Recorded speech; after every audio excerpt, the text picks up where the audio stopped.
I can't remember a time without Talia. I mean that literally. In my earliest memory, she's there beside me, the two of us digging our pudgy 3-year-old hands into the sand.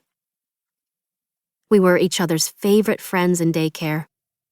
Our parents would pass us off on alternating Saturday nights so they could go to Island Italian or to Wilmington for a movie. There are whole photo albums filled with pictures of just us together on the beach, her olive skin and my sunburned freckles, my frizzy brown pigtails and her dark curls. We went to the same elementary, middle, and high schools. Her house was a mile from mine. When I was too serious, she made me laugh. When she cried, I calmed her down. We made each other better. We called each other sisters. Cleo came to us later. Talia and I met her on the beach a few days before the 4th of July, the year we were all 11. We had floated far down the beach on the tide and were walking back. In front of a house the color of orange juice, a short black girl was building an elaborate sandcastle. It had a moat and a tower almost 3 feet high.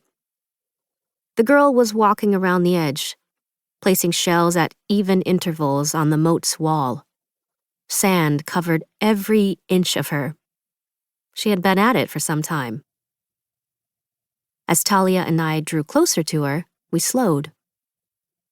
Growing up at the beach, I had seen a lot of sandcastles, from the childish to the ambitious, and this was impressive. Still, I probably would have kept walking but for Talia, who stepped forward and said, "That's beautiful." "Thanks," the girl said. She drew a hand across her forehead, leaving a swipe of sand there. "It's taken me a really long time." "Can we help?" Talia asked. We had another hour before we were supposed to be back for lunch. "I promise we won't mess anything up," I added. The girl looked at us warily. "I have a plan," she said. "We'll follow it," Talia said. After a beat, the girl nodded. "Okay. I'm Cleo." "I'm Talia." "I'm Callie." "Nice to meet you." She crouched by a nearby towel, consulted a sandy notebook, and straightened up again. Her dark brown eyes were alert, excited. "So, the next step is to build guard towers, 4 of them. Here, I'll show you." By lunchtime, we had learned that Cleo lived in Washington, D.C., that the little orange house belonged to her grandparents, that she was right smack in the middle of 3 sisters and 3 brothers, but she was her grandparents' favorite, and that she wanted to read 100 books that year. Her family often spent a week here in July. In her grandparents' 2-bedroom house, it was chaos. 7 kids laughing, fighting, playing games, gossiping, crying, scheming.